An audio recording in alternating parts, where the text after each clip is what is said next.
Skibidi Toilet. What is this bizarre viral YouTube series, and does it deserve the moral panic? More than 38 million people have subscribed to this series about terrifying animated heads that live in toilets. But fears of Skibidi Toilet syndrome may be slightly extreme. Skibidi Toilet is an ongoing animated YouTube web series by Georgian content creator Alexei Gerasimov. Since it began in February, his YouTube channel is now just outside the top 100 YouTube channels in the world by numbers of subscribers. There are now more than 70 episodes with new videos uploaded every few days, although the time between new episodes has gotten longer as their length and production quality increases.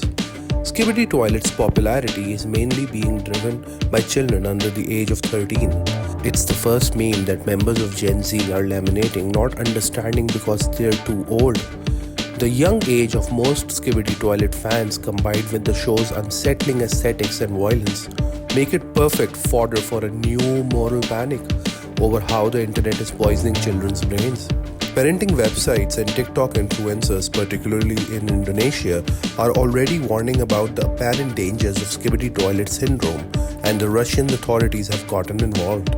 Skibidi Toilet syndrome, what are the symptoms? Look, it's not yet recognized in the DSM-V. It's more a catch-all term for what parents believe in concerning behavior their children display after watching these videos. Parents have documented their kids becoming obsessed with Skibidi Toilet, upset or angry after being restricted or banned from watching it, or sitting in baskets or boxes acting like Skibidi Toilets, which seems more cute than terrifying. Police in Moscow got wind off after a father asked authorities to investigate whether the videos have a detrimental effect on children. Russian lawmakers have been especially prone to looking for signs of moral decay in internet culture in 2015. So yeah, but what is the show actually about? The first few episodes show a city and its inhabitants steadily being taken over by the Skibidi Toilets, the terrifying animated heads that live in toilets and continually sing a mashup of songs Give It To Me by Timbaland and Dom Dom Yes Yes by Mr. King. The camera heads, well-dressed men with CCTV cameras for heads, who serve as the series' protagonists, emerge as an underground resistance movement. It quickly becomes an all-out war between ever more powerful and destructive variants of both sides. This is odd to admit, but I find myself pulled into the world of Skibidi Toilet. There's a clear narrative arc developing, and there are plot twists, betrayal, humor, killer action scenes, and a couple of moments where I probably felt more than I am supposed to.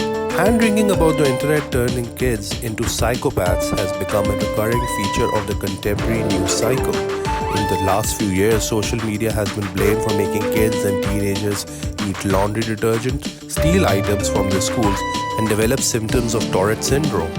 There's a political element too.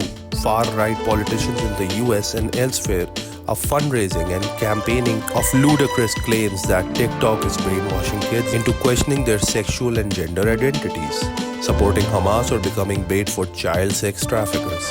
This isn't to say there isn't online content that children should be protected from, such as the disturbing bootleg YouTube videos of Peppa Pig being mauled at the dentist, but if every piece of content that kicked off a moral panic merited once, the internet using kids of the world would long since have become the children of the corn.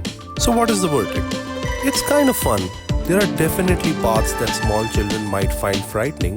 A lot of the episodes end with Skibidi Toilet lunging at the camera, but once you get passed by the red-eyed toilet monsters, it's a lot less creepy than much of the discourse around it has made out to be. In any case, a lot of best kids entertainment is weird and dark.